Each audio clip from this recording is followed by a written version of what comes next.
So, one of my talents is that I'm a storyteller. And Jesus always reveals things to me when I write a new story, and they're original stories that I write. And I use things that are happening around me, but sometimes it's like a parable because a lot of people have a hard time believing everything that they hear that is in the supernatural realm.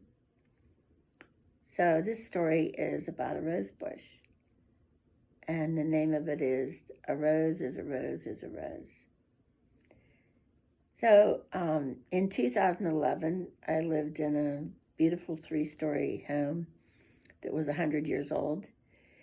And out in the yard, there was a rose bush that was probably the same 100 years old. It was 5 feet wide and 5 feet tall and just as round and just as beautiful. And it had little baby pink roses on it. And they did have a really nice fragrance. And the petals felt like velvet. So because it was an old rose bush, the trunk of it was very wide. Where if you get a rose bush now, the trunk isn't that wide. But because of the age of this rose bush, it was like that.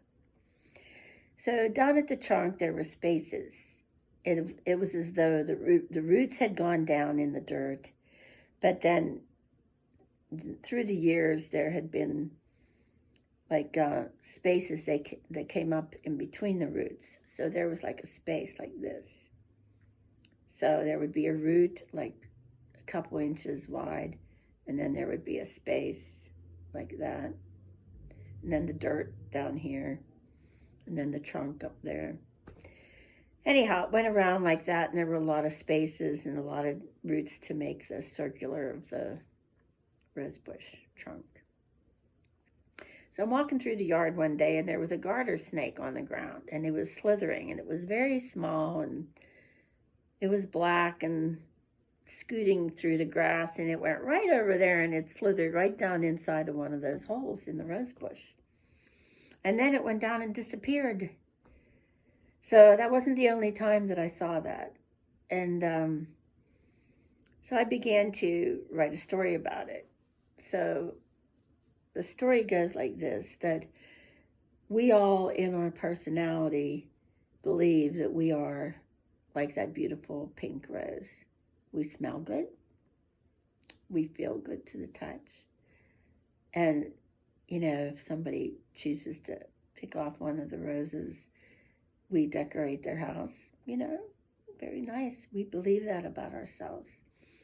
But those little garter snakes that go down inside of our roots are represented by our dark attitudes. And sometimes we sin against other people or hurt other people. Or sometimes people hurt us, so we hold a grudge. So it's like a place in the invisible realm. After the garter snake went down, it went down under the whole root system, and it was invisible. So when you are growing up and in your lifetime, and there's situations that happen to you with other people and other circumstances, you have your emotions, you have your reactions, and you have your decisions to make. So for me, when I was little, I was molested when I was very young. So what I believe happened was I became afraid. Now, a little girl doesn't say, I'm afraid. That's not the words they use. They might say, I'm scared. I'm scared of that big person that touched me. You know? And so I'm sure that I had other thoughts, but when you're little, you just know that you can think I'm scared. Well, anyhow, the little garter snake that slithered under my beautiful rose bush was attacking me with his agreement of fear. So you see, first I had the fear. And even though I was a little kid, I was responsible for the decisions I was making in that moment. But the devil sees when we have a weak spot, and he preys on little children all the time. So when the devil brings a thought in to give us an attitude, it's like he's mirroring what's already there. So I don't know what the garter snake might have said or put a thought in there, but it could have been something like, oh, that's the boogeyman. When you're little, what do you think? What do you have going on? You can't have a lot of different thoughts. But what happens is, so the garter snake went down into the root system and was invisible. So I was a child, and being friendly and nice was something that you learn in your family, and being polite and going to school and talking with friends. You learn how to be friendly, and you learn the social skills, and you learn how to play with others and be kind. And so you don't think that there's anything wrong, in anything you're doing. And so you grow up with that attitude, and you keep on growing up year after year after year. And then something happens one day. Maybe you're walking home from school and somebody chases you. So what happens is the fear that was buried from a long time ago, from the little girl age, it rises up in you. And now you're not a toddler anymore getting hurt by someone touching you. You're an older kid.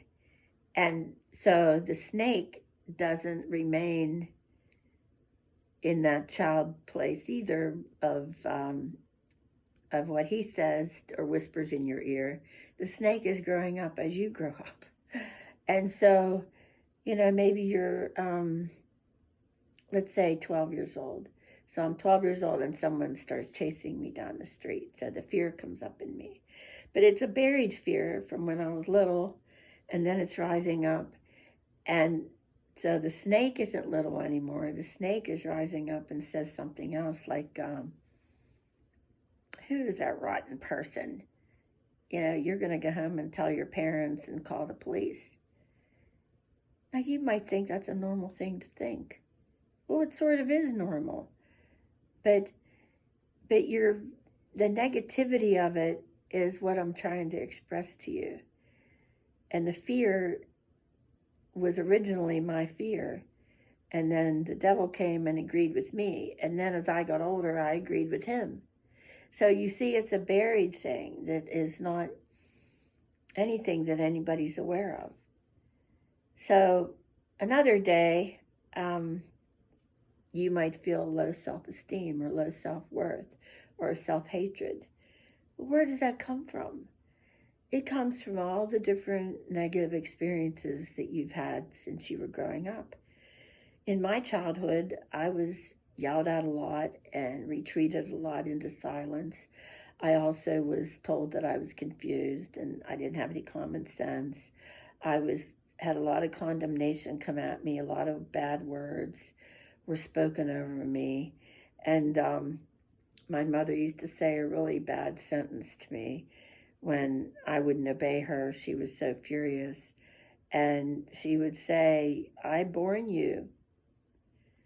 You're my SHIT. And I really was devastated and crushed and never got over that. But as my rose bush is thriving each year, I'm talking to people in a friendly way. I'm kind, I'm courteous. But each time that there was something negative come at me, it's like one of those garter snakes came out of the grass and went down into my roots. And there's the beginning of bitterness. And it says that a bitter root can grow up into a bitter tree, and then it defiles many. So after I got older and I wasn't married to anybody anymore and all of my children grew up, I had a lot of things that were stuffed down inside of me and that they never did come up. until much later. Like one time, I worked at a place and they believed that I had stole something. I worked in a lady's home, and it was a private home. So they wouldn't give me my last paycheck, and I really didn't steal anything from them. I cleaned up their bedroom and put things in different places so they probably couldn't find what they were looking for. But because they handled it in a way that was very detrimental to me, and I just lit up like a Christmas tree that had black lights. I was screaming from head to toe. My voice went up to the ceiling. I was lit up that I had done so much for that family and taken care of this woman in the face of horrendous situations and put my money in for her care and bought things for her that the family was supposed to be providing. I just lost it.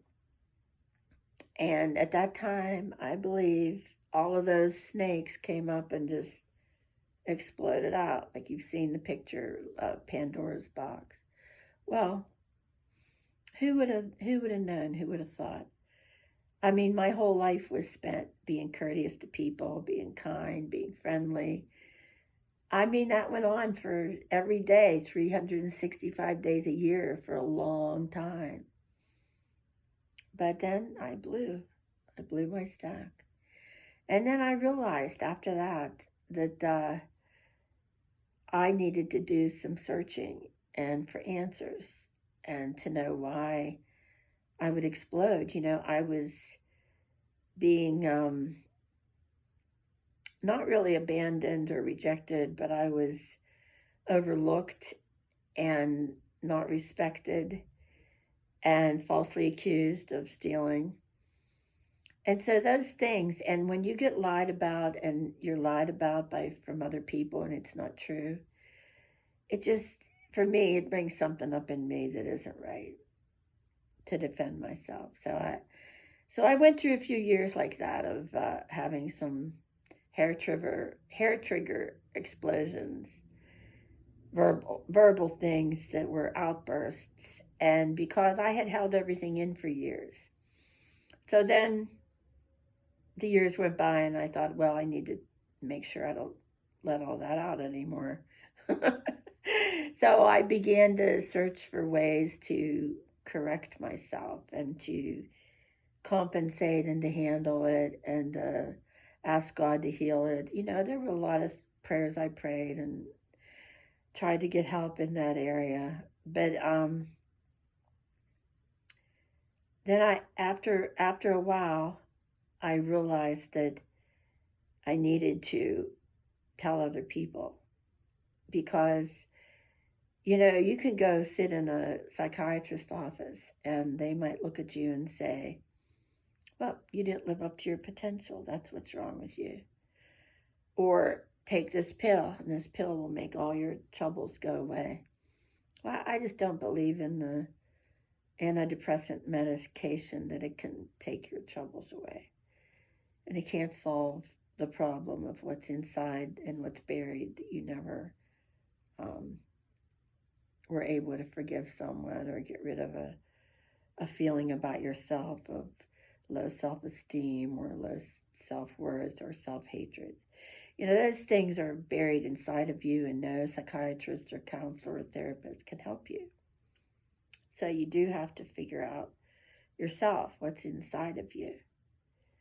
But also it comes out also to the end where you have to realize that everybody on the earth has their own rose bush for their personality. And everybody believes about themselves the best, that they put their best foot forward. They try to be kind and considerate to others. And I don't think there's too many malicious people that, don't think that way. So what I'm trying to get at is when Jesus hung on the cross, he said, Father, forgive them, for they know not what they do.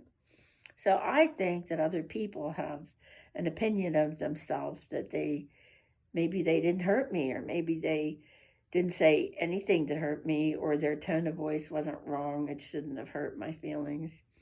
So that's their idea of who they are. And if you have a time talking to someone like that and they did hurt you, it's best not to accuse them of what they did. It's best just to say, I'm sorry for my side of the argument. Please forgive me. And if they say anything back to you, fine. If they don't, that's fine too. But you've taken a step in the right direction. And also, you've ultimately, for yourself, forgiveness has come to you because you realize they didn't know what they were doing. So that's really the answer to how to forgive. Other people, they're not doing things on purpose unless it's a malicious bad thing that somebody planned ahead of time. I don't think that way, but these things can happen. So I'm living proof. But I want to live on the earth without holding grudges. So I'm saying to all the people out there, whoever watched this video, if you know me, if I ever presented it to you that I was hurt by you, then I accept the fact that maybe you were having a bad day. Maybe you don't realize you hurt me. So that's my way of coming to terms with forgiveness today. Thank you. That's all for today.